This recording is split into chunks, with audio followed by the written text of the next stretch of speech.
the habit of going into the ladies' room before she spoke to check her teeth, then go to the ladies' room. And she was speaking at a luncheon, and oh,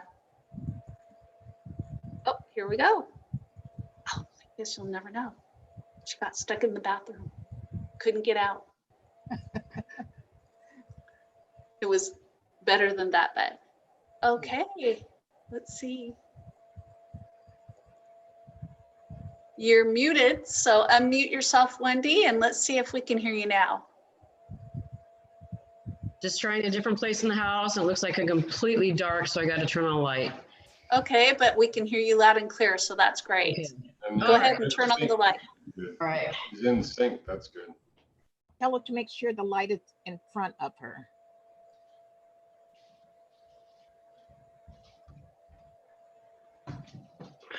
Okay. Perfect, perfect. That was crazy. It was right next to the router. You would think that would be okay, right? You know, technology, it befuddles me from time to time. Okay. Okay, I think we are ready, and I think we'll get started. Welcome to the Vacaville City Council District 1 Candidate Forum. I will be your host. My name is Julie Hartford, and I'm Vice President of the League of Women Voters of Solano County. Tonight, we have invited all the verified candidates from District 1 to be here to present their views for Vacaville's future. Unfortunately, one of our candidates is out of the state and could not get good internet where he is, and so he opted not to join us this evening. Leslie Batson will be our candidate forum moderator this evening, and Sarah Chapman will be our timer. Before we begin, I would like to tell you a little bit about District 1, a little bit about the League of Women Voters of Solano County, and explain the format for the evening and the rules. First, District 1 geographically encompasses the north areas of Vacaville, with most of its area in the 95688 zip code. It includes part of the Orchard Fruitvale area, Vine Street, Browns Valley, and the North Village residential areas. It includes Centennial Park, Horse Creek Soccer Complex, Vacaville High School, the Industrial Park, and Nut Tree Plaza are all in District 1. The League of Women Voters of Solano County does not support nor oppose any political party or candidate. The purpose of candidate forums is to allow voters an opportunity to hear the candidates discuss issues face-to-face, to stimulate public interest in the campaign, and to provide the candidates an opportunity to engage with their constituents. This event is a forum, not a debate. The difference is that in a forum, the candidates will be asked the exact same question. They will not speak to each other, but rather they will speak to you, the audience. We have asked the candidates not to refer to one another, but to focus on what they will bring to the position of City Council member. There will be no follow-up questions. The candidates will be given 3 minutes for their opening statements and 2 minutes to answer the questions. The order in which the candidates will get their opening and closing statements has been decided through a blind drawing, and after their opening statements, they will be given the following questions in an alternating order. Following the questions, the candidates will be given 3 minutes for a closing statement. During this time, they will be asked to give you, the audience, a way to contact them should you have further questions. This candidate forum is being held as a Zoom meeting. Additionally, it is being broadcast live on YouTube and recorded. If you are on YouTube right now, thank you for joining us, and please feel free to put questions for the candidates into the chat box. Questions submitted during the forum will be screened and sorted for appropriateness, relevance, and redundancy. Similar questions may be consolidated. Questions of a personal nature or of an inflammatory nature will be discarded. You should be aware, if you are on YouTube watching this, the candidates cannot see you or your comments. If you have feedback or suggestions for the League of Women Voters of Solano County regarding any of our candidate forums, we encourage you to email us. You can find our email address on our website, along with a lot of other valuable information. The views expressed this evening by the candidates are theirs and not the views of the League of Women Voters. The recording of this forum will be posted on the League of Women Voters of Solano County's YouTube channel. Additionally, there will be links to all our recorded forums on our website. The copyright for this forum belongs to the League of Women Voters of Solano County, which reserves all rights to the recording of this forum. No portion of the contents of this forum may be reproduced or otherwise used without prior written consent from the League of Women Voters. No portion of this recording may be used to promote one candidate or to oppose another in any way. Additionally, no portion of this forum may be used to imply that the League of Women Voters endorses any candidate. If the recording of this forum is to be used, it must be used in its entirety. Now let's get started. Tonight, Sarah Chapman will be our timer. Sarah is a League member, and we are very glad to have her here this evening. We have given her no formal training and very little notice. Additionally, we have Devonna Finley, the League's newest member, as chat manager on our YouTube live streaming event. She generously volunteered to help us this evening, and we're very glad to have her. Our technical team is League President Niles Metters, Board Member Craig Patterson, and my husband, Alan Hartford, who had very little choice. Now I would like to introduce our moderator, Leslie Batson. League of Women Voters of Solano County has a policy that moderators should not be constituents of the candidates who are speaking at a forum. Leslie is a Fairfield resident and has been gracious enough to be our moderator this evening. Also, with no formal training and very little notice, the League is pleased to have her here tonight as our moderator. And with that, I will turn the time over to Leslie. Hey, I want to welcome the three candidates tonight. And there, as you heard, was an earlier drawing to determine the order in which you will give your opening statements. And just as a little historical color here, the person who did the drawing was a 7-year-old young lady who is the grandchild of a League member and who hopefully herself will become a League of Women Voters member when she's an adult. So the drawing results was that the opening statements will occur in this order. Wendy Breckman will open with her statement, followed by Sean McMahon and then Roy Stockton. The closing statements will be in the reverse order, and the individual questions that I will be giving you will be in a rotated order. So everybody will have an opportunity to be first, middle, and last. All right, I'm going to begin with Wendy Brecken, who will give her opening statement, and you have 3 minutes. You need to unmute.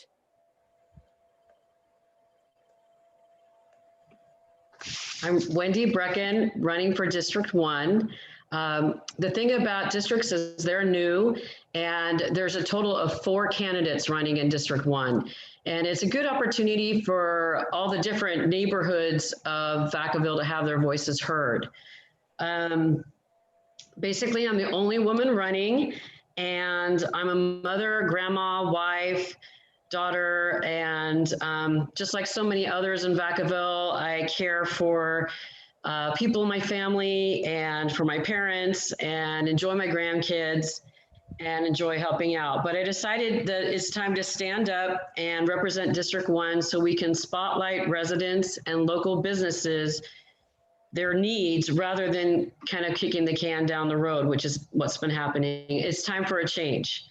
I've been advocating on behalf of residents at council meetings for years and helped start 2 organizations for that purpose, both the Vacaville Community Organization and Vacavillians for Physical Health.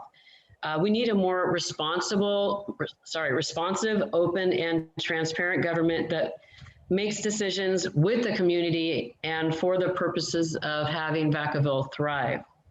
You have real choices in this election. You can sort of stay with the status quo of prioritizing special interests that are increasing our structural debt and the taxes you pay, and eventually decreasing our services because of lack of funding. Or we can turn this ship around and put the community needs solidly on the table with community-driven ideas, have the city work for and care for the community rather than imposing spending priorities and projects on us. I have experience and background. I have a bachelor's of science from UCLA and a Juris Doctor law degree from McGeorge School of Law. I practiced law for the state of California for 20 years. I worked on contracts, grants, litigation for personnel actions, as well as licensing cases. I helped make complex policy decisions and recommendations to various boards.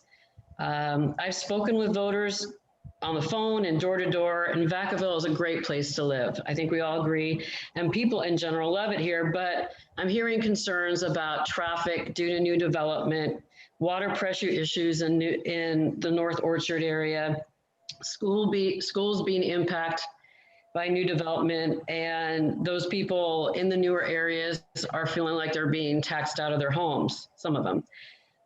Promises to voters have not been kept, and taxes are being used increasingly for personnel costs rather than the projects promised for voters. Thank you. Our next speaker will be Sean McMahon.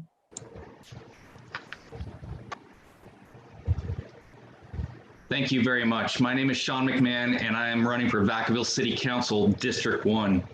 I'm a U.S. Air Force retired veteran. I've served our country for 27 years, from 1989 to 2016. I served overseas in several different conflicts. I had the honor of being an aircrew member on the KC-10. I have safely logged over 6,000 flying hours and 150 combat sorties overseas in different campaigns throughout the world. In 2017, shortly after I retired from the Air Force, I was then appointed by Mayor Lynn Augustine to our Vacaville Parks and Recreation Commission, where I've served for nearly 4 years now. Parks are a passion of mine in Vacaville, just as youth sports are. I currently serve as the chair for that commission. Currently, I work as a Department of Defense contractor. I serve as a KC-10 flight simulator instructor, so I'm very well connected with Travis Air Force Base and the people that work out at Travis Air Force Base. I'm a husband and a proud father of twin girls that just started at Vaca High School via Zoom. I'm a friend, I'm a neighbor, I'm a youth soccer coach. I'm a community leader. We have been very involved in our community over the past several years. My family and I strongly believe that community service absolutely builds a stronger community. We do a lot of community service, and we're very proud of that as a family. My wife is a paraeducator for Vacaville Unified School District. We are very involved with our school district via her position with schools, as well as our girls' position being a Vacaville Unified School District student. We do a lot of volunteer work through the music departments there, as well as my wife has been extremely involved with the PTO portion of that. I have a passion for Vacaville and its citizens here. I've dedicated my life to community service to our nation and now our city. I strongly feel in order to be good at what you do, you have to be passionate about it. I am passionate about Vacaville and its citizens, and I have the record to prove that. I have served this town for the last 4 years as a commissioner. I have coached youth sports in this town for the last 10 years. I have a passion for this town and the people of this town. And I would like to go to the next level and serve as your voice for District 1. Thank you very much. And before we move on to Mr. Stockton, I'm going to ask whoever who is behind the scenes who is not muted to please mute themselves. There is some disturbing background sound. I want the speakers to be heard clearly. Okay, Roy Stockton, it's your chance. You have 3 minutes to give your opening statement. Well, thank you, Ms. Batson. My name is Roy Stockton. I'm running for Vacaville City Council. It's an honor to be here today. I'd like to thank the League of Women Voters for giving us this opportunity to speak to our constituents and future constituents before this really, really important election. I think a lot of the comments that were said before are correct. One specifically being that there are some significant differences between the candidates that are running. And I appreciate the opportunity for us to explain how we're all a little bit different. So I grew up in Vacaville. I went to Vacaville schools. I played Vacaville sports, and my first job was with the city rec department. We put on sports camps and we did after school tutoring over at the Markham Center. And it was a wonderful experience for me. Growing up in Vacaville, it was always a close-knit town. But I really got my interest in serving from the American Legion, nominated me and chose me as a Boy State delegate between my junior and senior year, where we got to learn more about our democracy and the importance of service. I come today to try to serve our community because I come from two very strong women. My grandmother came from Louisiana and raised 5 children all by herself, came to California for more opportunity. And my mother is a domestic violence survivor that loved me more and gave me the opportunities to succeed. And so with that, I've always had a desire to serve. So when I went to college, I majored in political science, Beloit College, came home. I did some paralegal work with Lockheed Martin on a U.S. Department of Justice contract. And then I got started in law enforcement. And I started in law enforcement because I wanted to be the type of person that my family or somebody that was helping my mother would be like when she needed help. And so I've been blessed to have 15 years of law enforcement experience, 10 with the Fairfield Police Department, where I was fortunate enough to work with at-risk youth, to work with crisis negotiations, to be an environmental crimes detective with the county, where I'm now a sergeant. I'm running for Vacaville City Council because I love Vacaville and I want to protect the quality of life that Vacaville citizens deserve. I'm an optimist. I see tremendous opportunity.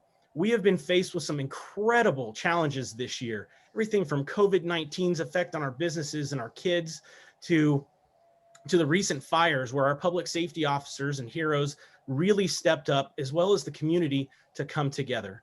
I want to nurture that VACA strong spirit by bringing people together so that we can move forward. Thank you. Okay. And I think I know where the noise is coming from. If our timekeeper could please mute. Sure.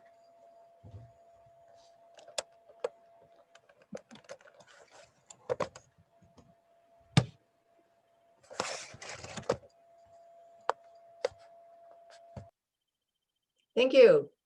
Problem solved. Okay, we're going to move on to the individual questions that have I helped write, and they've been vetted by the league. And the order of answering the first question will be Sean McMahon, followed by Roy Stockton, and then Wendy Brecken. I'd like you to share your top 2 or 3 priorities if elected to represent District 1 on the Vacaville City Council, and you have 2 minutes.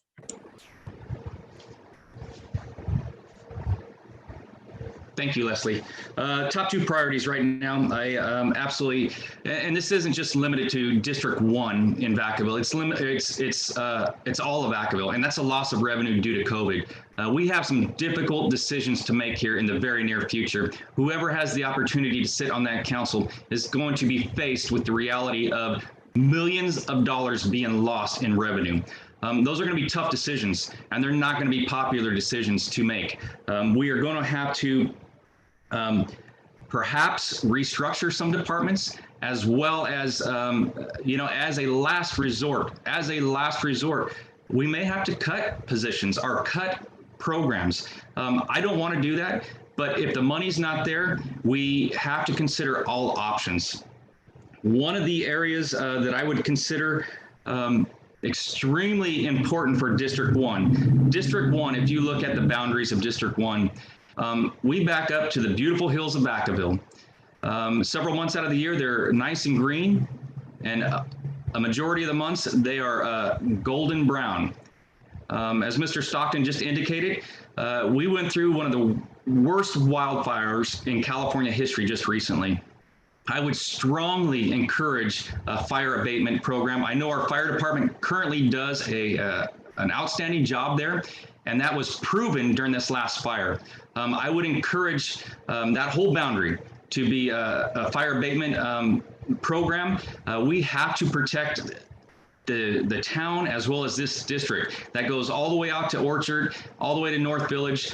We have also recently had some fires that were arson fires out on the 505. Fire protection is huge. We were very fortunate in the incorporated areas of Vacaville, not so much on the outside, but we can do better. Thank you. Thank you. And now Roy Stockton will have 2 minutes to give his 2 or 3 top priorities if elected. Thank you. So, like I said in my introduction, I believe that protecting the quality of life of Vacaville is the #1 priority. We have a tremendous amount of divisiveness in our country, our state, our county, and even here locally. I believe that public safety is the foundation of the quality of life here, but we need public trust. We need community buy-in. The times will tell as we get through some of these challenges that we're faced with: COVID-19, wildfires, reviving the local economy, whether or not we're going to be Vacaville strong. We have been my whole life, and I believe in this community to come together and be able to get through these difficult times. But they're going to need some help. So, as somebody with a platform on the city council, I think we really need to work hard for our businesses. We need to keep our businesses from dying because they help keep us together. And so we need to work with the state. We need to work with the county to do whatever is necessary to keep them open, because we've put people in an impossible position where they're choosing between not working and being unable to feed their families and meet their financial obligations, or breaking the law. And we should never be in that position. I also think that we need to fulfill our commitments, and we need to do that with Measure M. We need to make sure that we take care of the commitments we've made to the public to improve some of the amenities in town. I think that's a priority. But I do want to stress that part of Measure M was also to invest in opening up the last fire station, which I think was absolutely crucial as it relates to the recent fires that threatened our city. But we still do need to fulfill the obligation that we have regarding the parks and some of the upgrades. I'd like to see healthy growth. I'd like to see us bring in some of the biotechnology and also build some of the affordable housing for that labor force to get here. So those would be priorities that I would have here to make sure that Vacaville is safe and enjoyable for everyone. Okay, thank you. And Wendy Brecken has the opportunity to answer the same question, stating your top 2 or 3 priorities if elected. Yes, we are in hard times right now, and therefore it's critical to get a handle on our budget. And that means increasing revenue, which there's good ideas for doing that now, Measure V, as well as the biotech hub, and decreasing costs, which the city hasn't done a great job of looking at because there's so many things that can be done. Right now, personnel compensation has been increasing dramatically. Our salaries and benefits have increased 21% in the last few years, but the number of employees has only increased 8%. We're paying more money for the same services. The structural debt, well, as of 2018 was 327 million, and it includes the OPEB liability, which is the retiree debt, as well as the pension liability. We can do more in both of those areas. If we could just reduce some of the debt some more. I know the city has done some things, but we can do more to reduce the debt. The other issue that is a priority is, and if I could just say that with the budget, all the other priorities that you want to do to make the community better, like the parks and the sports fields and helping businesses, all that is dependent on us having a healthy budget. And we're 10% lowest out of all the California cities for having a poor financial health because of our debt. So the debt is something we need to work on. The other major priority is open and transparent government. And most residents are not informed of all the issues going on because you really have to watch closely. You have to be kind of a geek and watch all the city council meetings and get involved. So we need a better way to reach out to everybody and let them know what the issues are and let them know how their voices can be heard. Let them help set the priorities. Your time is up. Okay, thank you. Okay, we're moving on to the second question, and the order of answer will be Roy Stockton, Wendy Brecken, and Sean McMahon. Some of you have already addressed this issue, but it's worth exploring further. The city of Vacaville and neighboring communities recently experienced a fire emergency. From your perspective, describe the aspects of the response that worked well in Vacaville and areas in need of improvement for dealing with future fire threats. And we will begin with Roy Stockton. Okay. Well, I was actually working the night of the LNU fire. I came in and what I experienced was nothing short of heroic. There was a recent article that Richard Rico wrote where the fire department was asked if there was anybody that needed a break to go home and rest. And the firemen said, "This is our home." Essentially, I'm paraphrasing, that this is our home and we're not leaving until this fire's out. And that comes to that VACA strong mentality that I'm passionate about. I think that we would not have had the same ability to defeat that fire from coming into city limits had it not been for the voters approving Measure M and getting us those 5 additional firefighters in that station. So that was absolutely insurmountable odds. And what I saw the Vacaville Fire Department do to keep that from burning down the Cheyenne development and some of the Browns Valley homes was absolutely incredible. The Vacaville Police Department did a phenomenal job with evacuations and getting people out that needed to be out whose homes were threatened. Some of the things that I learned from this is, and I think everybody fought their hearts out, but that's why it's so important that we don't have our own volunteer fire department, because the response times were immediate for us. So I think that we need to make sure we keep what we have first and foremost. The next thing is, I think we need citizens to log into some of the notification programs that provide information about these fires, where they are, who needs to evacuate, when they need to evacuate.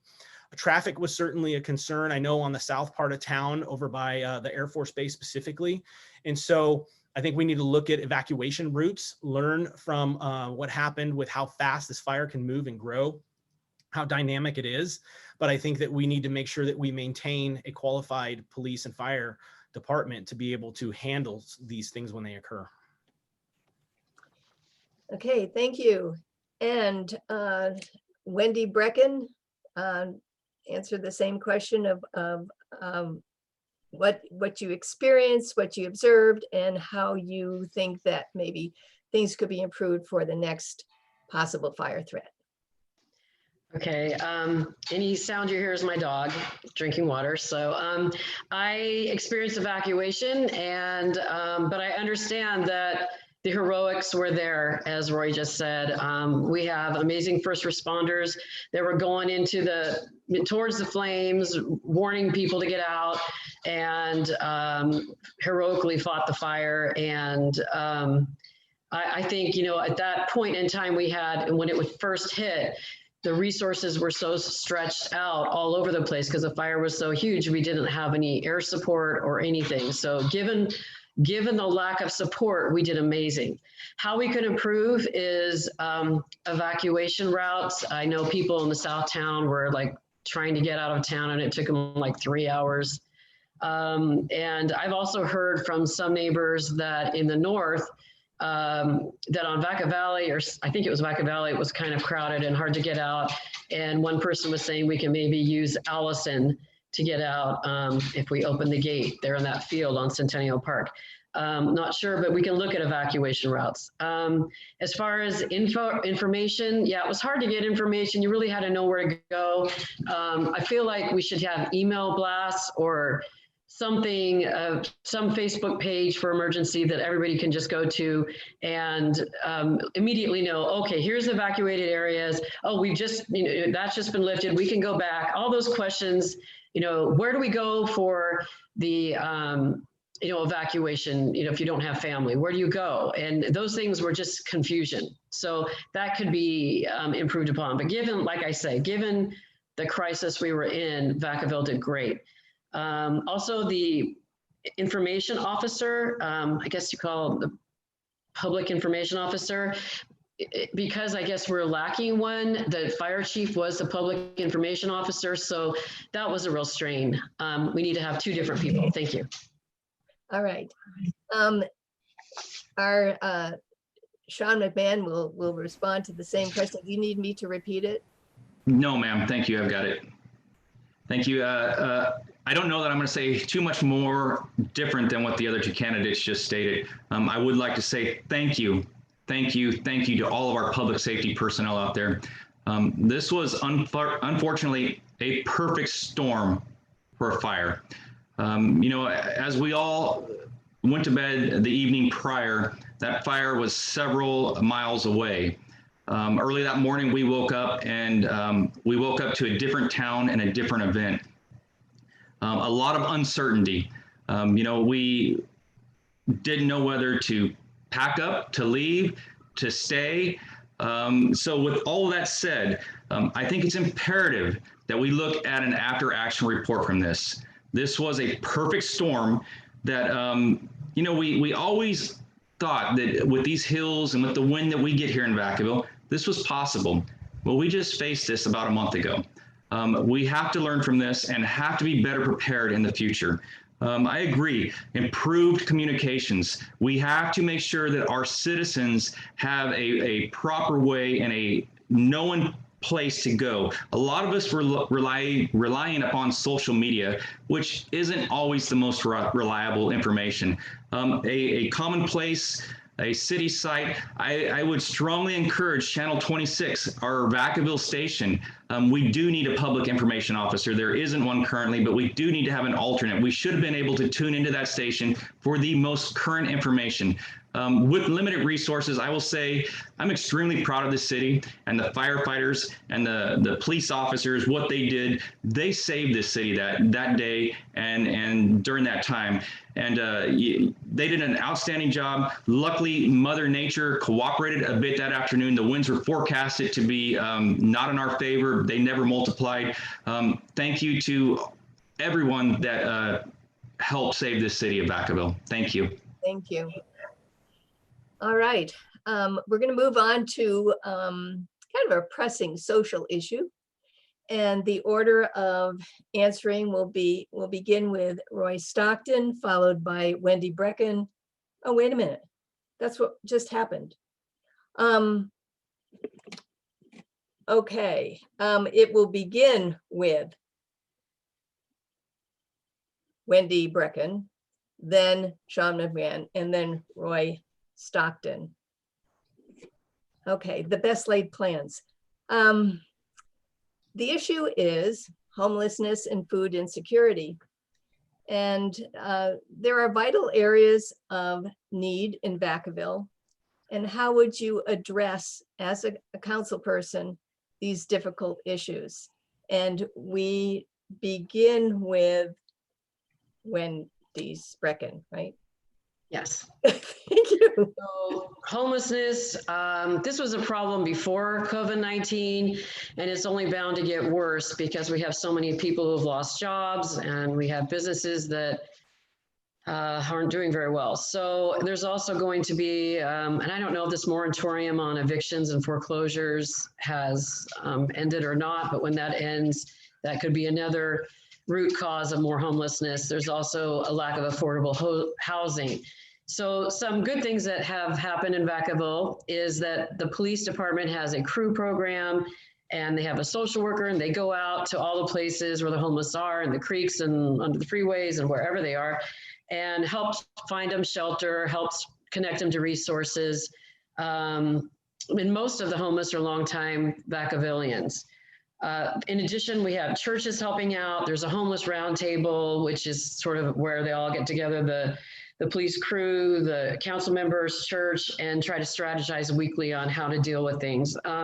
Opportunity House is a clean and sober environment, so it can't take federal funds right now. It's only half funded, so it can only take single women and families. And there was federal funding, there still is federal funding available that could fund that further, so we can have maybe men there as well. They're only at half capacity. In addition, there's Housing First projects, Project Room Key and Shelter Solano, where they first house people and then connect them to resources. Tiny sheds didn't work for Vacaville. A group home is maybe a possibility, because we haven't even dealt with the homeless that we have. It's a constant battle. The city tried doing a 2x2, which is 2 council people and 2 county people to work it through. That didn't work. So perhaps the mayor will have a task force. He had talked about that. So we look at what others have done. We look at best practices. As far as, oh, my time's up. Oh my God. Thank you. It goes fast. So it will be Sean McMahon who speaks next. And do you need me to repeat the question? No, ma'am. Thank you. Thank you, Leslie. I'm extremely proud of the work that's already been done. You know, we're a town of roughly 100,000 people. Our community resource unit run through the Vacaville Police Department. You know, at any one time, we're roughly under 100 homeless people that are counted in Vacaville. I'm not saying there's not work to be done. There's absolutely a lot of work to be done, but I'm extremely proud of what's already been done here in Vacaville with limited resources. However, we can absolutely still do more. We must strengthen our relationship with our county supervisors. This has to be a collaborative effort between the county and the city and our citizens. All stakeholders must come to the table, and the process must be transparent. Together, we can address the ongoing homelessness issues of Vacaville. Positive solutions are needed to assist our citizens in need. We must support these citizens in a way that does not put our children, our families, our schools at risk. So we need to consider all stakeholders when addressing homelessness. Everyone's situation is different. There are people that have chosen that lifestyle. There are people that may unfortunately be homeless because of COVID. There are people that have drug addiction or alcohol addiction problems. It's not a one-size-fits-all solution. Every person's situation is different, and we need to consider that when offering help or assistance. We need to ensure that we get the proper assistance to those people that need it. We do a great job with our Opportunity House and our faith-based organizations. I would like to see a navigation center, a first step, where people can go, whether it's a cooling center, a heating center, perhaps a shower, just ensure that people have their dignity, and let's get them on the right track. Thank you. Thank you. Our third question is going to address the issue of racism, policing. I still and have to go. Oh, I'm so sorry. Okay. Okay. I'm sorry. I'm glad that you are keeping track. Mr. Roy Stockton, you have the floor. All right, thank you. Well, I have had the opportunity to work with the homeless for about 15 years in my role as a law enforcement officer in the city of Fairfield and throughout Solano County. Before I was recently promoted, I was our environmental crimes detective, and unfortunately, in that role, the greatest contributor to the destruction of our creeks and wildlife areas were homelessness, and in the time that I was there, which is sad. So what I propose is that that we work with what we know is working. The Opportunity House has done an absolutely phenomenal job, not just bringing in people that need help, but providing them with the life skills that they need to continue to be successful in the future.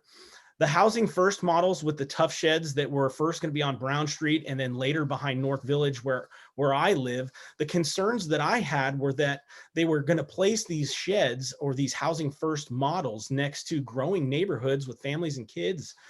That's a terrible idea, and I'm against that completely. But that's not to say that you couldn't put something like that in a different area away from businesses and from growing communities, and have it still be successful and provide the services. I think we need to be compassionate, but also have a sense of accountability, because unfortunately there are so many resources out there, but the homeless community is reluctant or refuses to take advantage of them.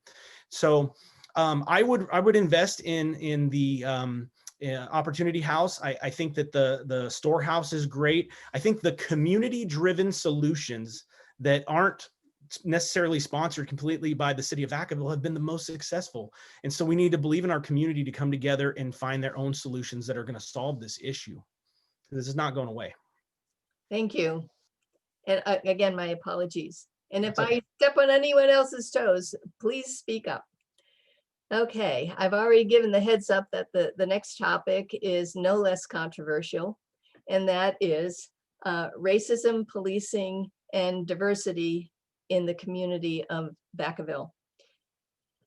Racial equity in law enforcement has become a concern across the country. Do you feel that this is an issue in Vacaville? If so, how would you address it?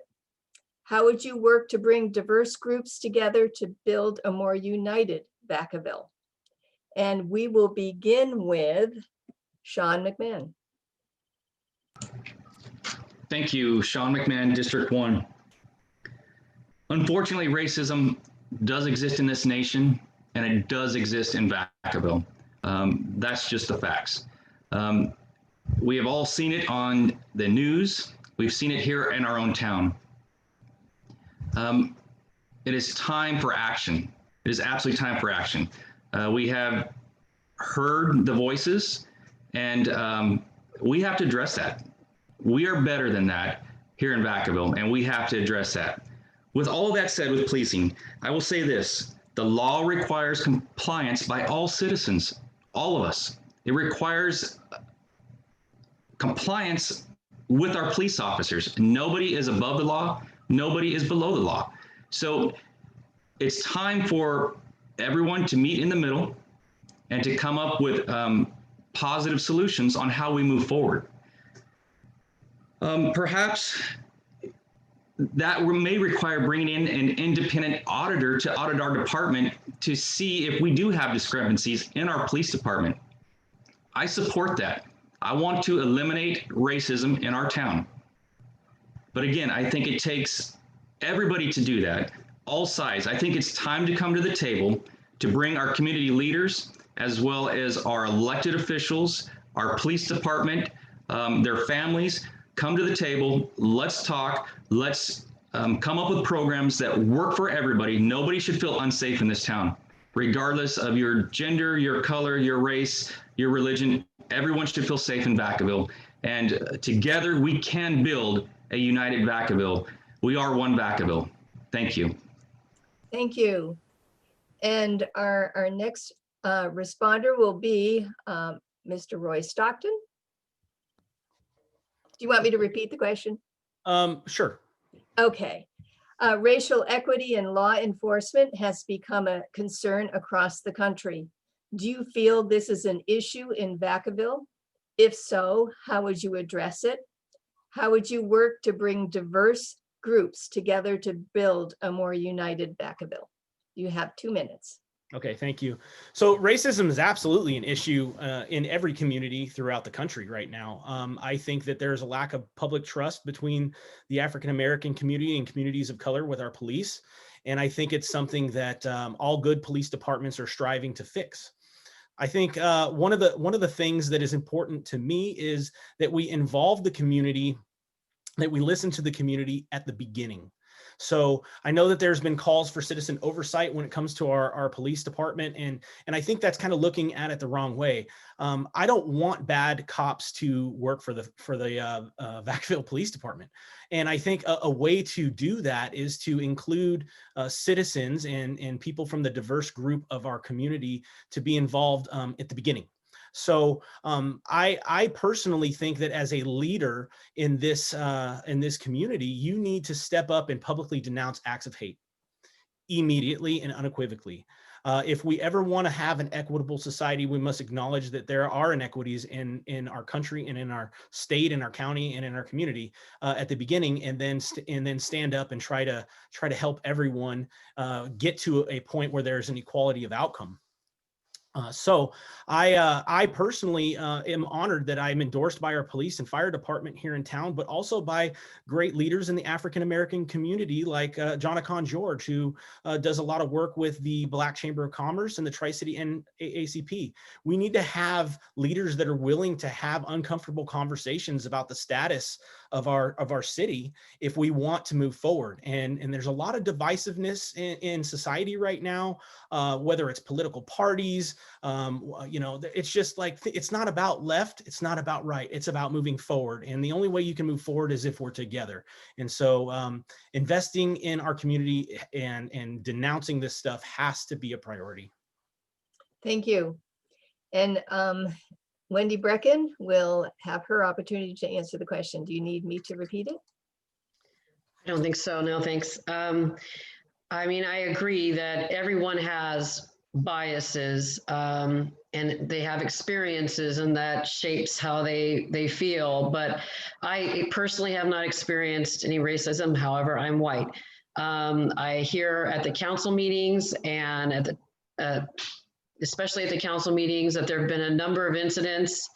But I've talked to other people as I walk door to door, and people of color have not ever experienced it.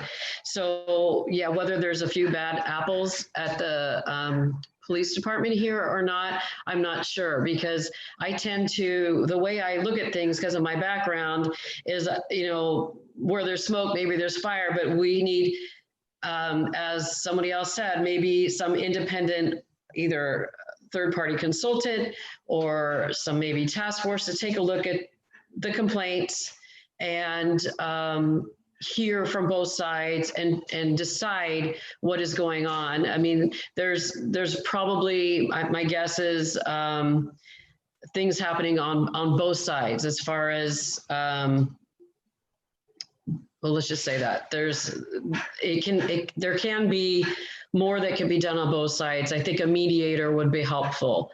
I agree that Vacaville is one community. We all should be supporting one another. Everybody needs to feel safe in their neighborhoods. As far as the town hall meeting that Chief Carley did was a great idea. He explained all the programs in the police department, and he talked about how there's body cams, and they've had them for 10 years here so that everything will be seen. There's community policing, there's training programs. I'm not sure about ethics and, bias, implicit bias training. I assume there's some of that going on, but maybe there could be more training, and maybe your time is up. Thank you. Okay. We don't want to have any easy questions tonight. That would, no softball stuff here. So the next question involves the economic challenges facing Vacaville. And the order of answering the question will be Roy Stockton, Wendy Brecken, and Sean McMahon. What is your vision for the economic growth of the city of Vacaville? What factors need to be considered to improve the economic vitality of the city? And we will begin with Roy Stockton. Okay. Well, I think that certainly these are tough, difficult times with the impacts of COVID-19 on our local economy. I think that we absolutely, the first thing we need to do is we need to make sure that we are seeking any resources from the federal government and the state that they have to offer for us to assist business owners in our community. We need to make sure that we keep our local businesses that are here, that have been here, that have invested in our community, that have sponsored our kids' Little League teams, that have just taken care of our community, that they stay here. We got to keep them from dying because they help keep us together. I say that a lot because I mean it. But we also do need to look into the future. We have a tremendous, tremendous opportunity with biotech manufacturing here in Vacaville, being the #2 biotech area in the entire world. If we can expand upon that, I think that we have a tremendous opportunity to get through this and be better off in the end. Nobody likes what happened with COVID, certainly, but I think that we can get through it. We need to really push to open things back up safely right now, not a moment later. My wife and I recently tried to put together a fundraiser for the fire victims, and we're working with a local business trying to rally the community to support that business, but to raise funds. And it was sadly shut down by the county because of COVID restrictions, simply due to the fact that it was an event. And the business is open. It meets all the qualifications and precautions for COVID, but simply because it was an event, it was shut down. So as a community, if we're prevented from being able to rally community sources to help these businesses, how are we going to possibly help keep them from going away? So I think we need to push to open up safely. We need to work with our businesses and get things back open. Thank you. And the question now goes to Wendy Brecken. Do you need me to repeat the question? Okay. What is your vision for the economic growth of the city of Vacaville? What factors need to be considered to improve the economic vitality of the city? You have 2 minutes.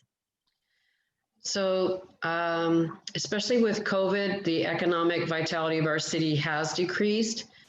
We need to support existing small businesses and help them through these hard times through creative means, as well as financially with federal state monies.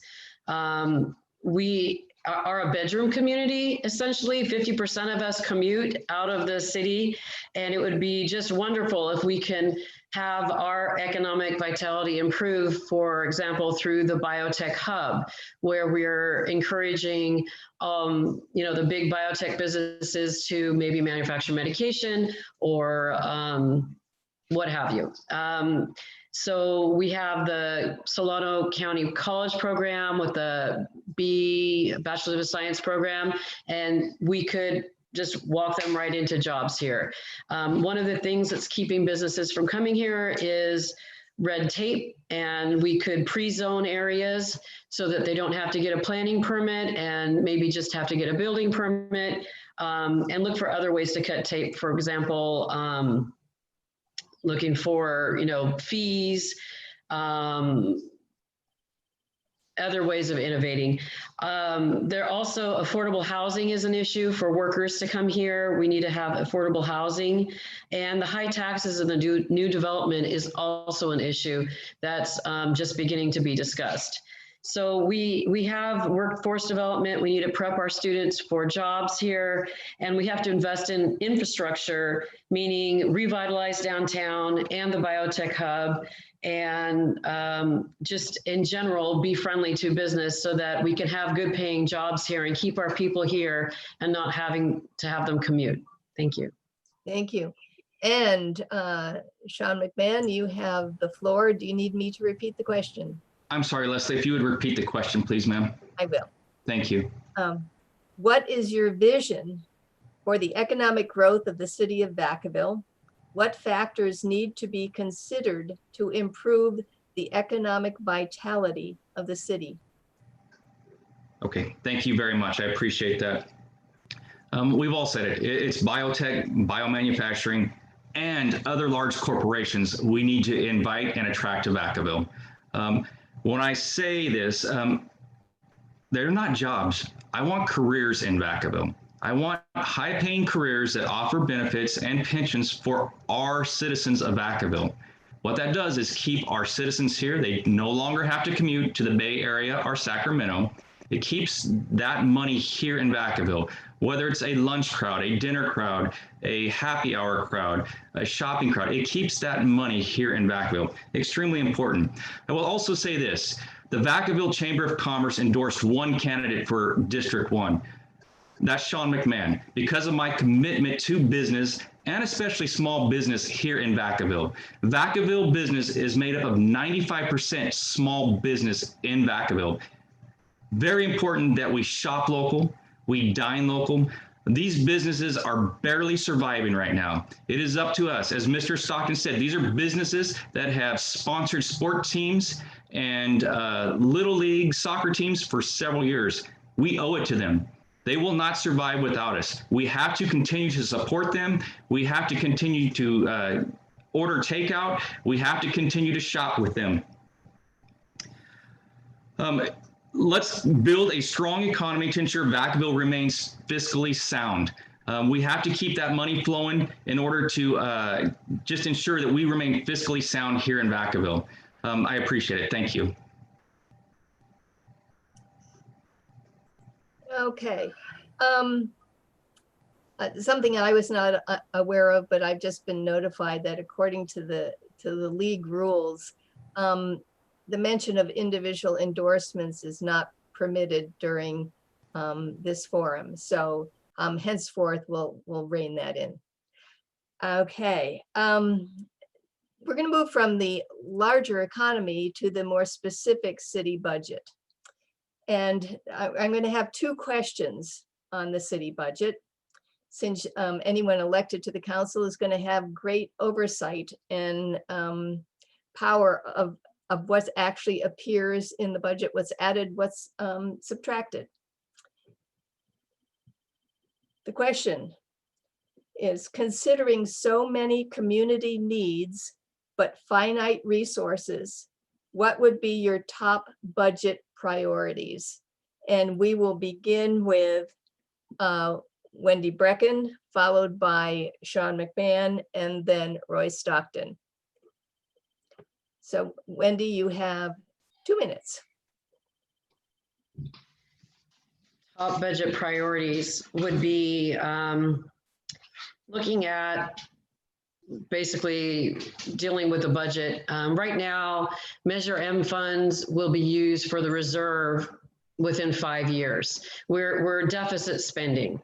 So right now, even though there's a $40 million rainy day fund, it looks good. We've got COVID happening, but we're also deficit spending. So that means that we're using up general funds slowly in the next 5 years, so we won't have a reserve. So we'll be using Measure M funds for that purpose. That means we won't have the money for projects. So however many good projects we can think of, and repeatedly, even now, people are coming before city council and asking for revitalization of downtown. They're asking for money for homelessness projects. They're asking for money for infrastructure, what have you, parks. And the answer is usually no. And in fact, the projects, the complex projects that are Measure M projects are being deferred, meaning the sports complex, the Three Oaks, they're supposed to tear it down and build it up, and the McBride Center, they're supposed to remodel that, and that's all been deferred. So we really need to look at cutting costs. We need to look at revenue. We need to look at cutting costs. And that would be my priority, is having some kind of a task force, for example, or a third-party consultant who's an expert working with municipalities to take a look at this issue, or an advisory committee. We need community input into our budget priorities, and that has not been happening. So far, we have strategy meet. The city meets in a strategy meeting about what the strategic priorities will be, and it's in a little conference room, and it just has employees and maybe me and another citizen there to listen. So we need the community to give their input on what the priority should be. Thank you. Okay, thank you. Thank you. Okay. the next person to address this is Sean McMahon. Do you need me to repeat the question? Yes, please. Okay. Considering so many community needs but finite resources, what would be your top budget priorities? Thank you for that, Leslie. And that's not an easy question to answer. It's extremely difficult. And I believe, just like Ms. Brecken just had mentioned, that's up to the citizens. Citizen Advisory Committee, I am all for that. We, if elected, you get to be the voice of that district and for the citizens of Vacaville. These are their tax dollars. We determine and vote on where they go, but we need to take all input from our citizens, from the community, and see where they want that money to go. I agree. We cannot continue to deficit spend. If we don't have the money, it's simple. We have to restructure, or I just don't like using this word, there may be cuts required. Those are tough decisions that are, I think, unfortunately, coming. And a lot of this is due to COVID. We have lost millions of dollars in revenue over the past several months, and we have to make that up somewhere.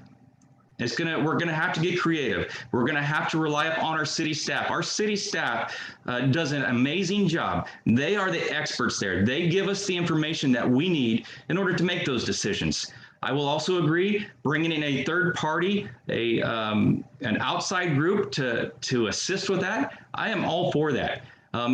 Whatever we can do to make it better for our citizens, absolutely. I will look for ways to increase revenues. We have to think outside the box. We've been through this with the recession. We are here again. We have to look at different ways to perhaps increase our revenues. And I've got some ideas for that. Renting facilities and other things. We absolutely have to think outside of the box during this time. COVID is here. The effects, we haven't seen the full effects of COVID yet. We are gonna, unfortunately, it's gonna take months, if not years, to recover from COVID. So we have to make wise decisions now.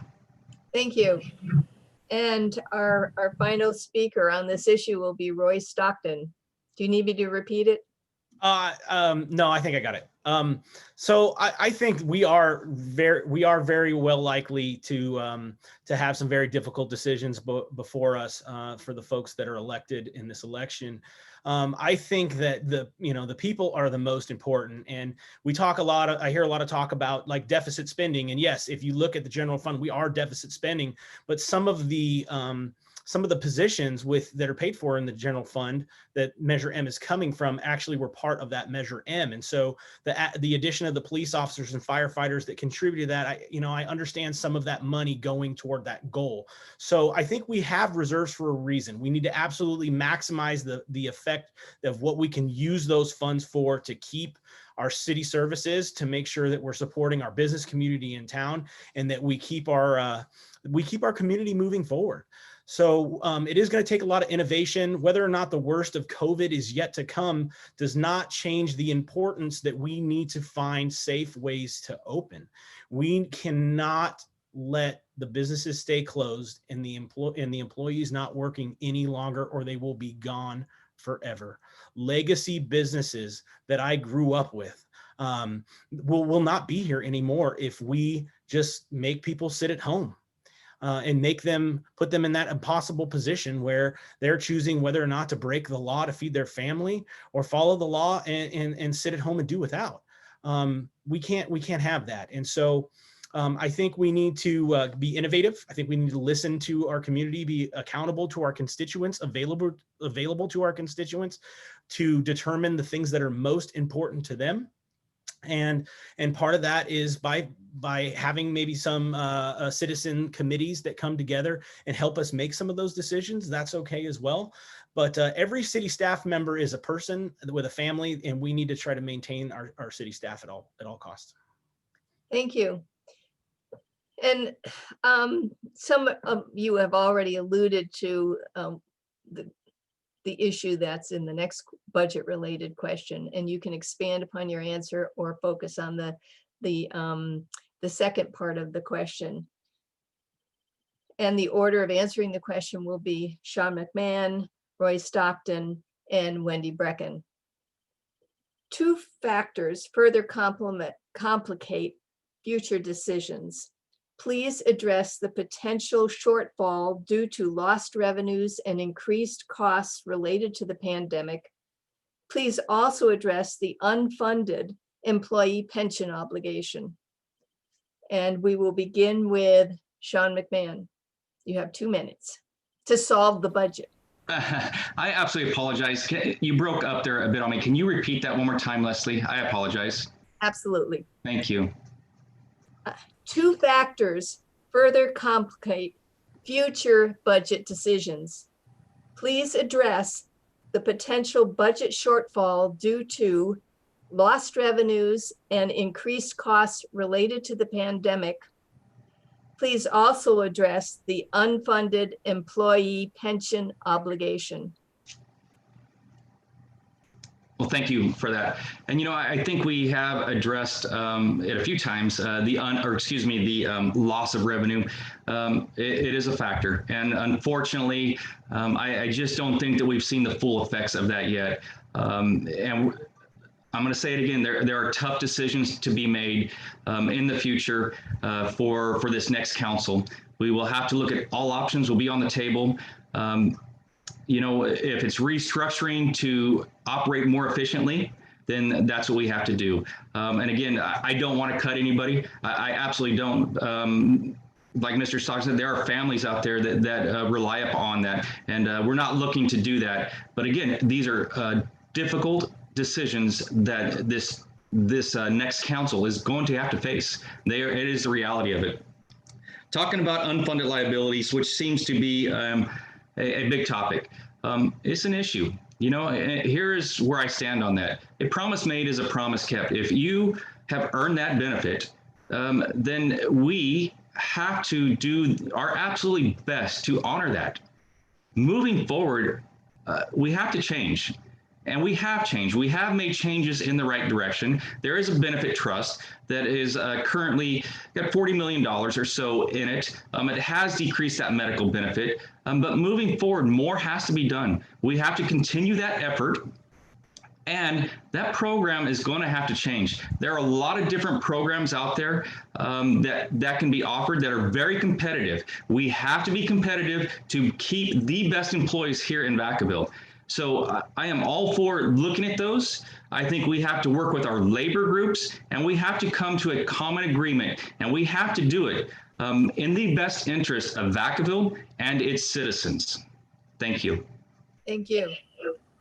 And the next person to respond to the question is Roy Stockton. Do you need me to repeat the question? Yes, ma'am. Okay. Two factors further complicate future budget decisions. Please address the potential budget shortfall due to lost revenues and increased costs related to the pandemic. Please also address the unfunded employee pension obligation.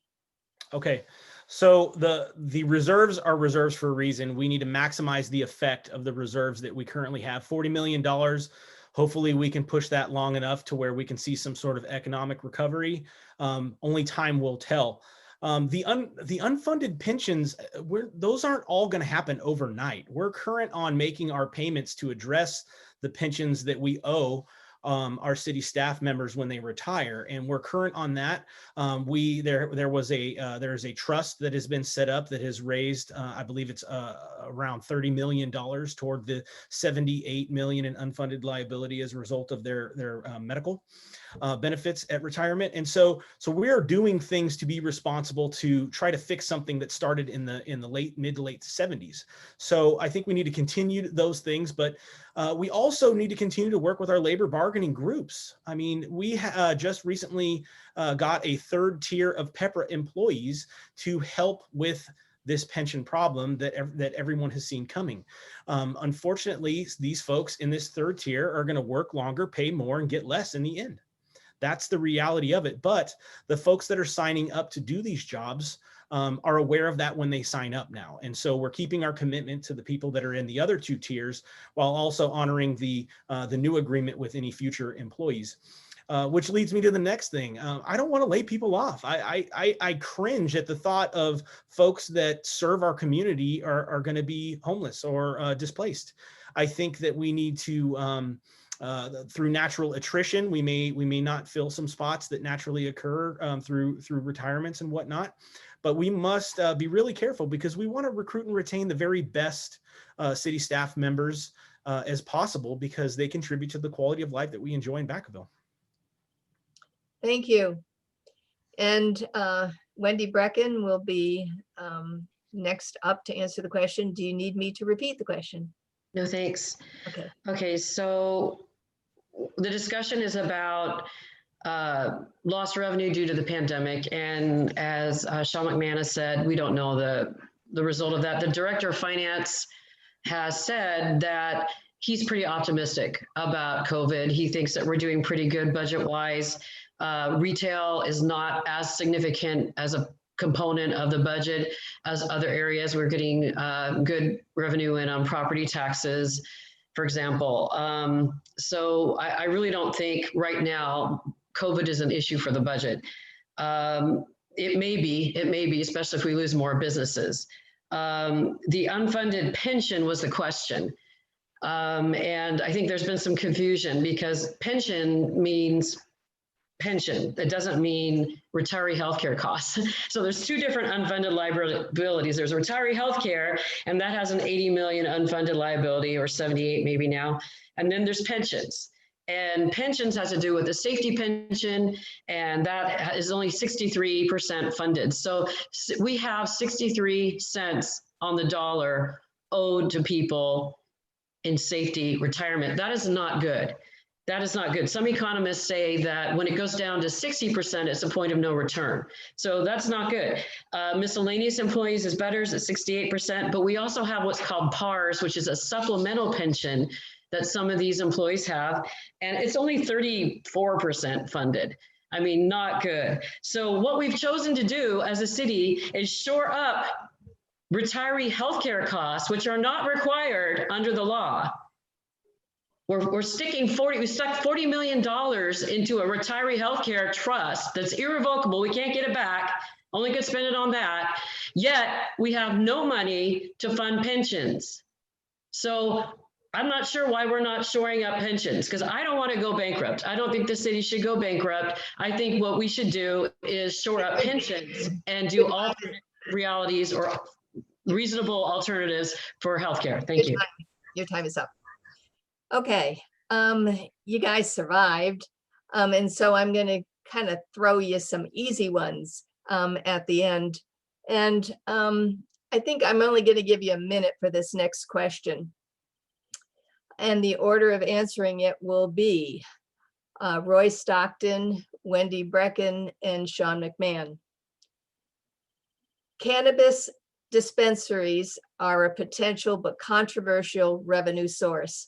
What are your views on the sale and cultivation of cannabis within Vacaville city limits? And in your answer, please state your position on Vacaville's ballot measure V, the proposed general tax on cannabis and hemp businesses. And we will begin with Roy Stockton. 1 minute. All right, thank you. So I support Measure V. I believe that if we are going to sell recreational marijuana, that it should be taxed just like cigarettes, alcohol, and the other things that people recreationally use, hopefully responsibly. As it relates to the cultivation and sales of within city limits, I support the not having the stores right now. I'm on the fence. I think I could be convinced about indoor cultivation as long as there are safety precautions put in place that keep surrounding businesses and communities safe. But as somebody with a law enforcement background, I see the problem with the money that is the cash money that is associated with the marijuana business, not necessarily the use of it, which, there are medicinal uses and people that use marijuana for a variety of different things outside of just recreationally. So for me, I am for Measure V, tax it, but not for the storefronts. Thank you. And The next person to respond is Wendy Brecken. Do you need me to restate the question? No, thank you. So Measure V is basically, do we as a community want to accept the tax dollars from other outside businesses, out of town businesses delivering medicinal marijuana and recreational marijuana here in town? And by all means, yes, let's collect the money. It's already happening. We need revenue. The second part of that is that once we have the ability to tax that, we currently have a moratorium on any kind of businesses or growing of marijuana. And so the city council has to look at, do we want to maybe just allow medicinal marijuana, agricultural? Do we want to first study it, look at the impacts and what's happened in other communities? Has it increased crime? What can we do to mitigate those impacts? Okay, your time is up. Thank you. And Sean McMahon, you're up. Do you need me to restate the question? No, thank you, Leslie. I've got it. Thank you. I as well, I support Measure V. I say yes. The way I understand it, it doesn't increase the cost or the tax. It just simply allocates that tax money back to Vacaville. So currently cannabis is being delivered into Vacaville from other cities just adjacent to us. The next city over, they're delivering it into our city. We just don't get to collect the tax on it. So I'm all for Measure V. It is estimated that Measure V will generate anywhere from $400,000 to $600,000 a year, which goes into our general fund. We've all spoke about ways to generate revenue. This is a way to do it. I am all for it. As far as the storefronts, I don't know. I'm not opposed to that. What I am for is, and I think it fits right in with Vacaville, is the testing portion of cannabis, the laboratory part of it. There's a need for it, and it fits right into Vacaville's economy. Thank you. Okay, the next question was actually asked at a prior forum for a different district by an audience viewer. And so I've incorporated it tonight for you. This is also a 1-minute question. And we will begin with Wendy Brecken and then Sean McMahon and Roy Stockton. During the national pandemic, the education of children has become a challenge. Though local education decisions are not the purview of the city, do you see ways the city can collaborate with Vacaville and Travis school districts? And we will begin with Wendy Brecken, and you have 1 minute. So I think that the city can do a lot to collaborate with school districts. There used to be a 2x2, meaning 2 city council members and 2 school board members in each district that would get together and talk about issues. And that would be, I mean, obviously there's a lot of issues that intersect with the city's jurisdiction and the school board's jurisdiction, everything from building new homes and whether there's enough, room in the local schools to do that, to now that we have COVID, how do we support schools? TGIF would be one area that it could be supported. We can have recreational department maybe doing activities or after school homework with kids. The teachers are having a difficult time teaching. The parents are having a difficult time teaching with COVID. It's really a crisis time. And I think we all need to enter this forum together and try to figure out what we can do to help. Thank you. And we will conclude on that question with Roy Stockton. Oh, you skipped me, Leslie. Oh, I'm sorry. Okay, that's why Roy looked surprised. Okay, we will have the next person respond, and that is Sean McMahon. Thank you, Leslie. I appreciate it. This, again, COVID has really thrown a wrench into everything for us. Let me say, my wife is an educator. I listen to her on a Zoom call every morning before I go to work.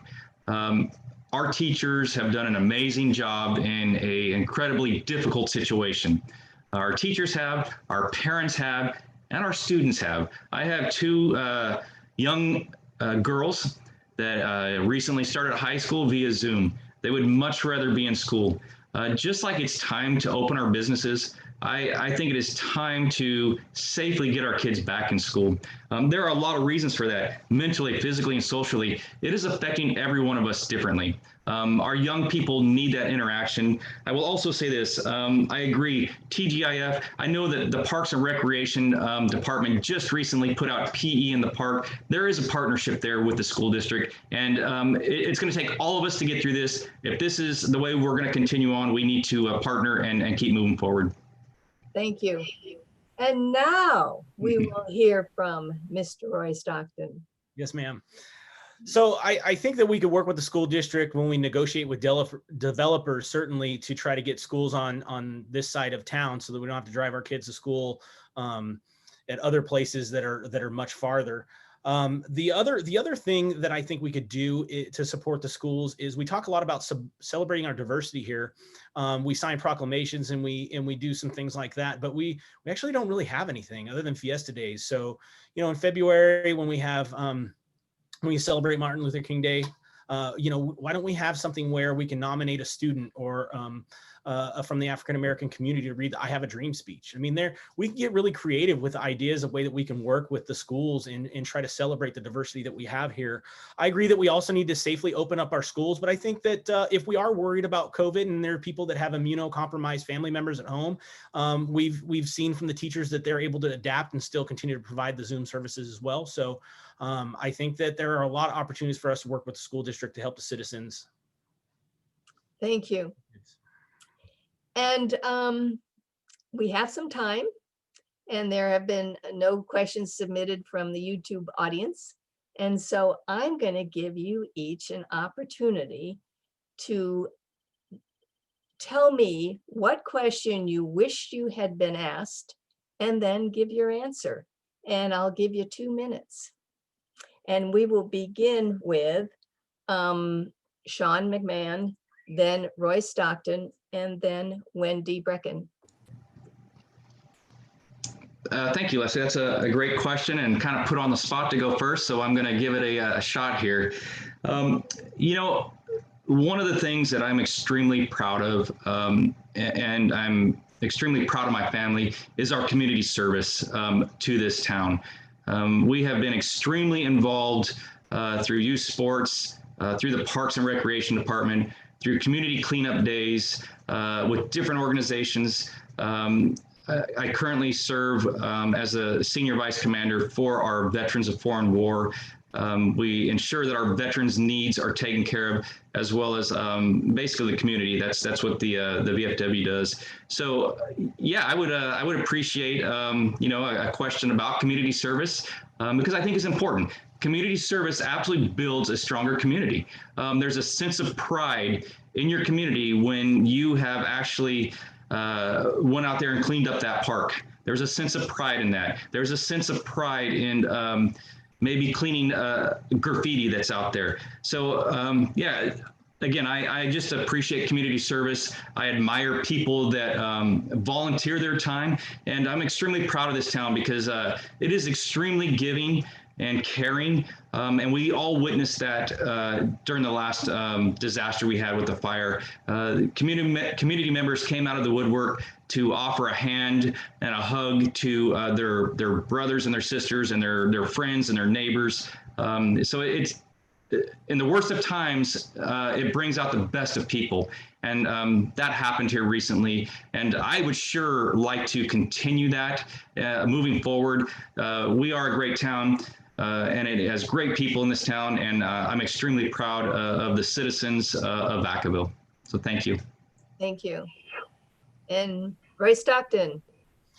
So I had 2 minutes, and I'm still spinning because there's a lot of different important things that we could talk about. Some of the questions that I like, why are you running, and what are you passionate about, or what drove you to do it? Because this is not for the faint of heart. Running a political campaign, even at a local level, is extremely time consuming. It takes a tremendous commitment.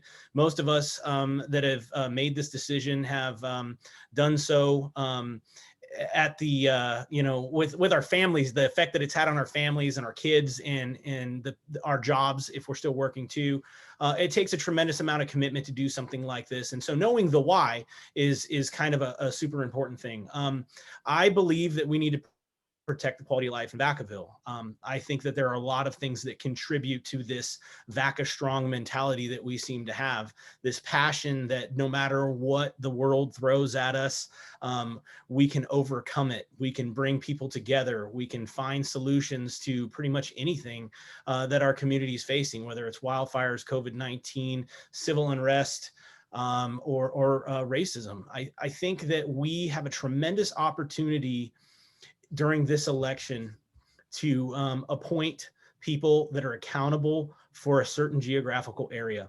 I would like to see that expanded. I'd like to see our parks and rec commissioners, our all the different commissioners, all the committees, all have someone that is represented from each district.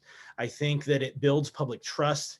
I think that it gives I think it'll give the council members that are responsible for the different areas the ability to make sure the projects that are important to their district don't slip into the cracks and get forgotten about. There was supposed to be a school in North Village when I bought my home. I don't know what happened to that or why it was terminated, but if we do some of these things, we can really build that public trust and continue to have transparent solutions that are community driven. Thank you. And Wendy Brecken, you get to ask your own question and provide your own answer. Why I'm running is a great question. Thank you, Roy. So I'm running mainly because I wasn't listened to on the city council. I had some questions about the tower over there on behind me. It was an emergency radio tower, and I didn't understand why they were building a big building and a big tower there, and I wasn't really getting solid answers, the kind of answers that I'm used to when I worked at, for example, US EPA or Cal EPA and had to do CEQA analysis, which is environmental analysis. I wasn't seeing the analysis. I wasn't hearing the good answers. And so then we started looking at other neighborhoods were also angry over similar issues. And we started getting together and looking at the budget and other things. We need a more open government. There needs to be a structural open government so that we all, there's community input, like through advisory committees for the budget or advisory committees for planning, so that there's no surprises to the community. They will be notified about projects that are happening. They will have input. Their concerns for traffic and other issues will be mitigated. And water pressure. I've talked to a number of people at Orchard right now that because of the new homes being built at Farmstead development, they don't have water pressure like upstairs at all. And those, you know, that's been a need for a long time. We need a priority list that anybody can go to look at and see, oh yes, the water tower over at Orchard is going to be built and it will happen in 2 years. And the detention basins that are needed for flooding for the 100-year floods, they will be built and we'll know how many years. And all the projects for parks and school, you know, not schools, but parks and sports fields and other things, there will be a list. We will know when they will be built. It will be planned out. And I don't see that now. I've been asking lots of questions, don't see it. Okay, thank you. Thank you. Well, I got everyone, right? Okay. We're moving into the last part of our forum, and that is your closing statements. And the sense I got from the questions that you asked yourselves is that, you know, there was a lot of pitch in those questions. And because we're short on time, does anyone object to my reducing the statement time to 2 minutes? Seeing no objections, we're going to reverse the order in which the opening statements were given. And so we will begin with Roy Stockton, followed by Sean McMahon, and then ending with Wendy Brecken. And that will actually conclude our forum for the candidates. I'm hoping that in your concluding statements, you will give some form of contact information by which people who are interested in finding out more about your campaign or you can contact you. So we will begin 2 minutes for Roy Stockton. Okay. I want to look at everybody so that you know that I'm not reading. I am passionate about Vacaville. I care about this community. It raised me. The people here, the business owners, the folks that invested in our community, sponsored those little league teams. They are direct contributors to me being here today. The veterans that gave me the opportunity to learn and develop a love for our country and a desire to serve. I'm here because of you. I serve my community as a sergeant with the Solano County Sheriff's Office, but I am compassionate and understanding about the desire to always want to do better and represent all of the people within our community. We must stay VACA strong. We must address the issues that we need to talk about, even if they're uncomfortable. We need to build public trust, whether it's by having conversations about policing in the African-American community, or whether or not it's about homelessness and being able to find community-driven solutions that don't sacrifice our safety. We have a tremendous opportunity to improve the quality of life in Vacaville that we deserve to have here. And that we, for the most part, we really enjoy here. This is a great community. Yes, there's issues. Yes, we're worried about COVID-19, but I believe that if we stick together, if we focus on what's important and we see the people behind the dollar signs, that we'll always do the right thing.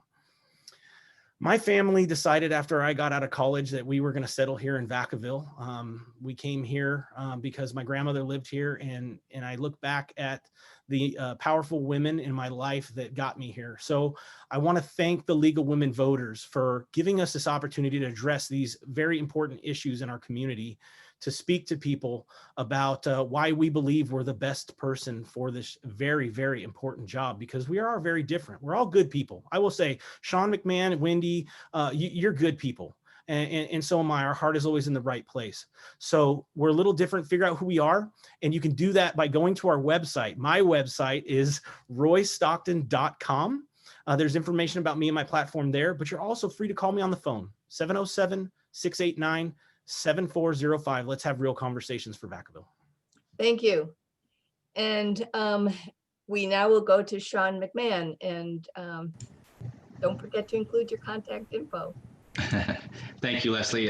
Thank you to the League of Women Voters. Thank you for putting this on tonight. It's been an honor. Thank you very much. I'd also like to thank the other candidates. As alluded to earlier, this is not easy. It is not easy. You put yourself out there and your family out there. So I appreciate anybody that has a desire to serve in this capacity. Thank you, Mr. Stockton, Ms. Brecken, and also Mr. Brock. Thank you very much. My 27 years of experience in the Air Force, as well as my service as a park commissioner, has given me a broad perspective and understanding of our community and allowed me to build strong relationships with our citizens as well as our city staff. I believe that the strongest of communities are anchored in a spirit of collaboration. I have the leadership skills and the experience needed to start on the Vacaville City Council from day one. I have had the honor and the privilege of sitting on the dais as a commissioner for 4 years. I am ready to start on day one. I fully understand the challenges ahead, and I don't have a problem making those tough decisions. I'm running for Vacaville City Council because I'm passionate about Vacaville and the people who make it livable. I have a vision, and my vision is that my girls want to raise their girls here in Vacaville. That is my vision. Increasing the quality of life for every Vacaville citizen during my tenure as a council member for District 1. Well, I will speak for the voice of District 1. I will continue to serve all of Vacaville. All of Vacaville. We will be voting on several different projects that affect all of Vacaville. Extremely important. I have nothing to gain professionally by this. This is strictly about service. This is strictly about service and my passion for the city of Vacaville and its citizens. I strongly believe that a strong community is a place for opportunity. Please visit www.seanmcmahonforvacaville.com. You can reach me at 707-290-4467. I would be honored to earn your vote. Thank you. Thank you. And we'll finish up the closing statements with Wendy Brecken. Wendy Brecken, running for District 1. I'm the only woman running. And I also want to thank the League of Women Voters for this opportunity to have us all talk about why we're running and what our views are, and thank Roy as well as Sean McMahon.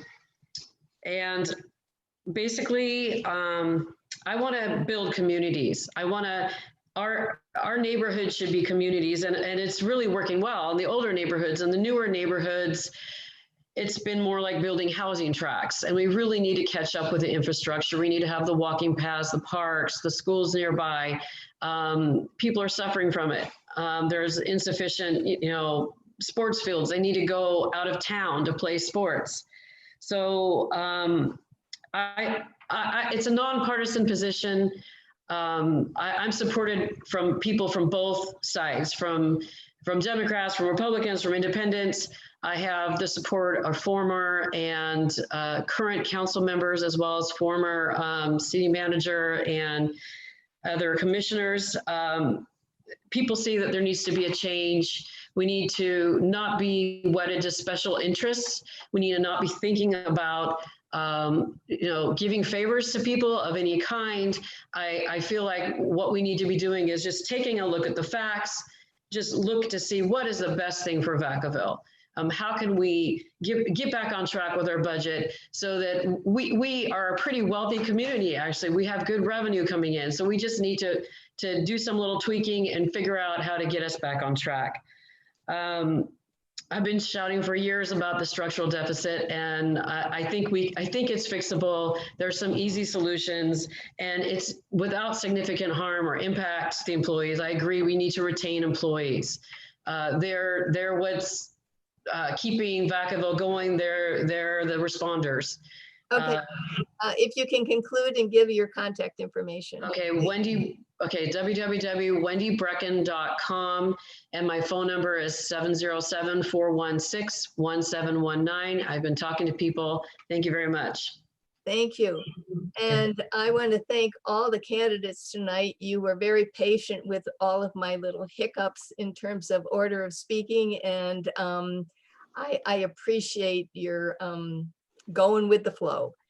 So I'm going to turn the program over to Julie Hartford, and she will give the concluding remarks for the League of Women Voters of Solano County. Thank you, Leslie.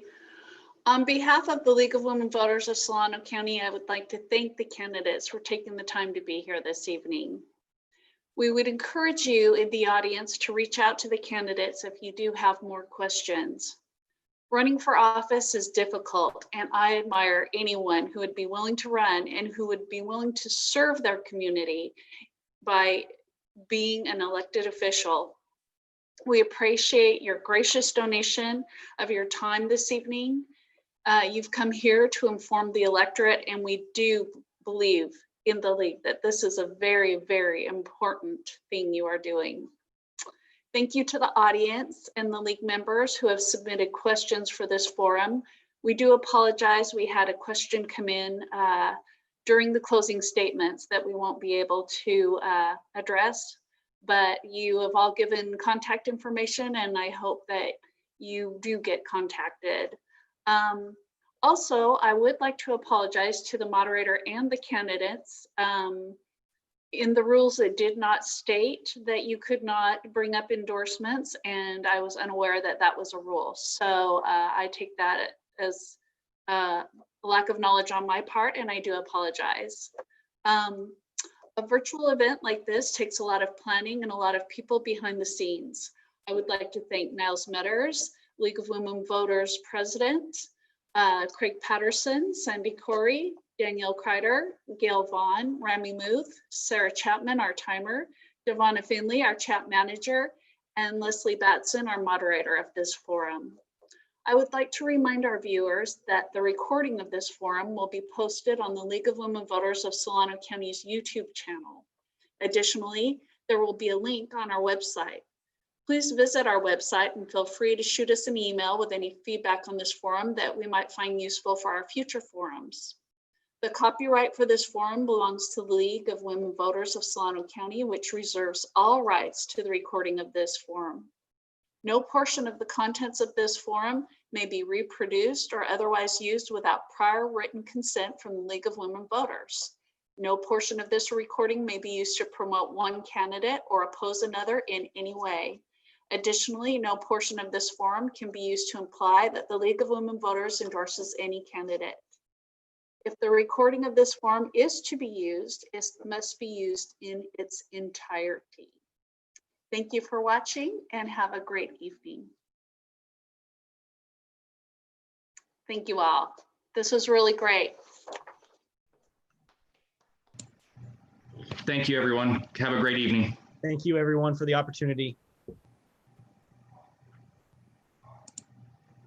Good luck in your race.